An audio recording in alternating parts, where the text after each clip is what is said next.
Gusto mo bang malaman kung paano maging productive ang sarili mo araw-araw? Yan ang pag-uusapan natin sa video na ito, pero bago po yan, may mensahe lang po ako sa aking mga kapwa vlogger. Kumusta na po kayo? Sana hindi kayo panghihinaan ng loob. Alam ko may mga time na nahihirapan din kayo tulad ko bilang isang content creator. Pero ayos lang yan, tuloy mo lang ang layunin mo at pinapaniwalaan mo na balang araw ang pinaghihirapan mo ngayon bilang isang content creator ay siyang mag-aahon sa iyo sa kahirapan. Kaya go lang po, ganyan lang po talaga, minsan mahirap po talaga lalo kung nasa proseso ka pa. Siya nga pala, hingi po ako ng pasensya sa mga kapwa ko content creator na nagmi-message sa akin na kailangan panoorin ko daw ang kanilang video dahil pinapanood nila ang aking mga video. Gusto kong sabihin sa inyo na totoo po akong tao, hindi ko po kayang panoorin lahat ang mga video ng kapwa vlogger ko para lang maibigay ko sa inyo yung mga pangako ng iba na kaya nilang pasyalan lahat ang mga profile sa mga nagpalo sa kanila. Gumawa po ako ng video para makatulong sa mga taong gustong madagdagan ang kanilang kaalaman. Kaya kung hindi mo kailangan ang mga tamang advice ko, okay lang po. Pero hindi nyo po ako maasahan na magsisinungaling at mangangako sa inyo na mapapanood ko lahat ang mga video nyo po. Ulitin ko po, pasensya na po talaga, nagsasabi lang po ako ng totoo. Okay? So, balik tayo sa usapan natin. Asa na ba tayo nun? Okay. Ang pag-uusapan pala natin ngayon kung paano ang tamang paraan para maging productive ang sarili natin araw-araw, dahil tulad ng nasabi ko, ang pagpapahalaga ng ating mga oras araw-araw ay isa sa pinakamalaking factors para sa iyong success. Kaya gamitin mo ito ng maayos. Okay, number 1, sikapin mong gumising ng maaga. Sabi nga ng lula ko noon, apo, kung gusto mong maabot ang mga pangarap mo, gumising ka ng maaga. At sa time na yon, hindi ko pa nga naintindihan kung ano ang connection sa pangarap at sa pagising ng maaga. Pero ngayon naintindihan ko na ang ibig sabihin pala nun para mas maging productive ka pa. Kung kaya mo pa nga sanayin mo ang iyong sarili na gumising sa parehas na oras everyday, tulad ng kung gigising ka ng 3 AM ng umaga or depende sa'yo, para magkaroon ka ng routine. Pero ang pinaka-importante dito sa pagising mo ng mas maaga ay mas marami ka pang magagawa. Subok na po ang advice na ito. Kumbaga legit po ito. Sa katunayan nga nito, ay ginagamit ko ito na pamamaraan ngayon bilang isang content creator. Gumigising po ako ng 3 AM ng umaga, minsan pa nga 2 AM, para gawin ko yung routine ko sa paggawa ng content at pag-edit ng video. Mahirap kung sa mahirap. Pero dahil sinanay ko yung sarili ko na matutulog lang ng 5 oras o hanggang 6 na oras lang. Pero wala akong magagawa dahil nangangako ako sa sarili ko na tatrabahuin ko ito hanggang magtagumpay ako. Period. Number 2, palaging good mood. Kapag bumagon ka sa umaga, sanayin mo palagi ang sarili mo na palaging good mood o masaya ang gising mo. Sa pamaraan kasi na ganito, inaakit mo ang positive energy na papasok sa iyong katawan o sa isipan.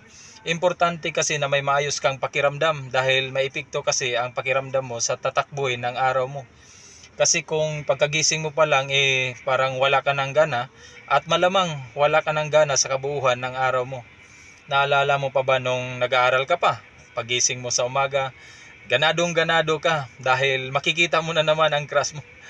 Dahil good mood ka, pagising mo sa umaga, ang bilis mo makaligo. Napakabilis makabihis, makakain, sabay lipad na kagad sa school. At siyempre, naalala mo pa ba yung gising mo na bad mood? Wala kang gana dahil sabi mo, ay, pasok na naman sa school. Kumbaga, negative energy ka agad ang bungad mo sa umaga. Kaya ang bigat-bigat ng katawan mo, ang tamad-tamad mong kumilos. Kaya ang resulta, absent sa school. Kaya naman mahalaga, pagising mo pa lang sa umaga, energetic ka na kagad na gawin ang mga plano mo, mga pangarap o kung ano-ano pa man na makakatulong sa pag-unlad ng buhay mo. Number 3, offline ka muna. Maaring gawin mo rin ito habang ginagawa mo ang mga plano mo.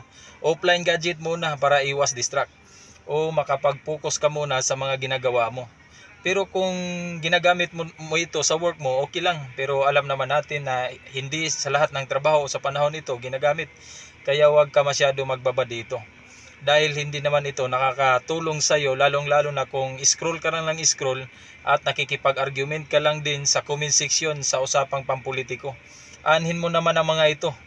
Alam mo rin na karamihan nito wala namang maiambag sa buhay mo. Pag palagi ka na lang nakapokus kasi sa social media, mas lalo ka nang walang magagawa sa buhay mo. Kaya mas maganda habang ginagawa mo yung mga bagay na related sa mga pangarap mo, mag-offline gadget ka muna. Number 4, isulat ang gagawin para bukas. Para siguradong hindi masayang ang oras mo, isulat mo muna ang gagawin mo para bukas. Sa pamamaraan na ito, mas sigurado ka kung saan ba sa gagawin mo para bukas ang dapat mong unahin. Para hindi ka bara-bara lang, ang tawag nila dito, to-do list.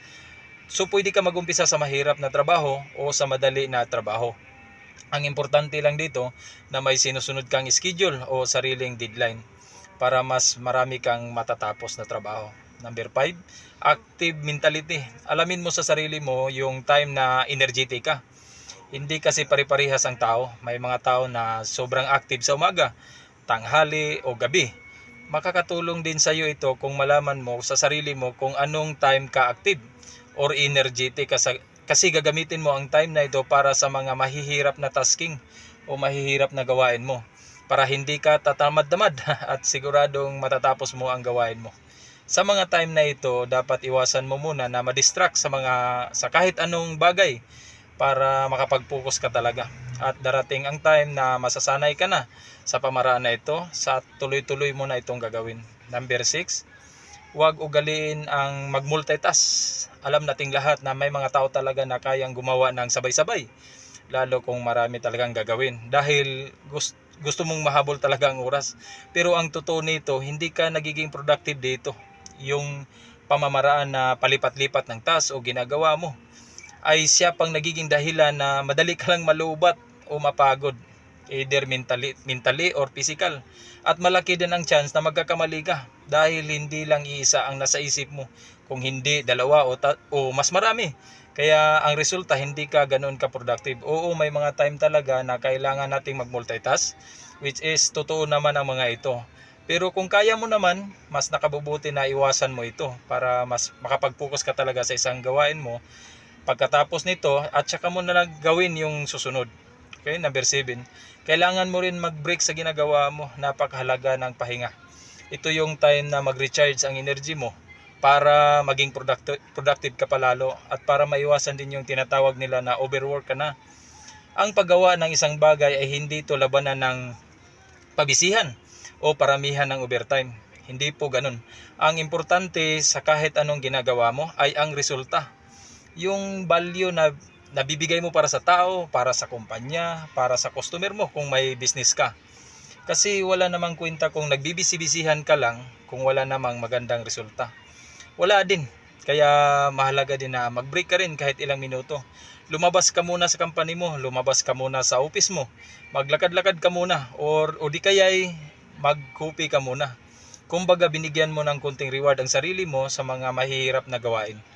Basta tandaan mo, kailangan mo din iwasan ang mga pag-overwork. Mag-relax-relax ka rin pag may time para ma-relax din ang utak mo. Number 8, umiwas sa distraction. Sa panahon natin ngayon, napakaraming distraction na naging dahilan para tuluyan ka na talagang maalis sa focus mo. Pagising mo pa lang sa umaga, silip ka na kagad sa tambak na notification sa cellphone mo at kung ano-ano pa. Ang mga bagay na ito, hindi talaga ito makakatulong sa pag-angat mo o para maging productive ka. Kung napapansin mo, ang mga kabayo, may harang sila sa gilid ng kanilang mata para makapag-focus talaga sila sa daan at hindi talaga madidistract. Kaya naman dapat masanay kang umiwas sa mga bagay na sa tingin mo makakadistract sa mga ginagawa mo at makakapigil na magiging productive ka. Ulit, maraming salamat sa iyong pagsubaybay. Sana maging matagumpay ka sa buhay. Paalam.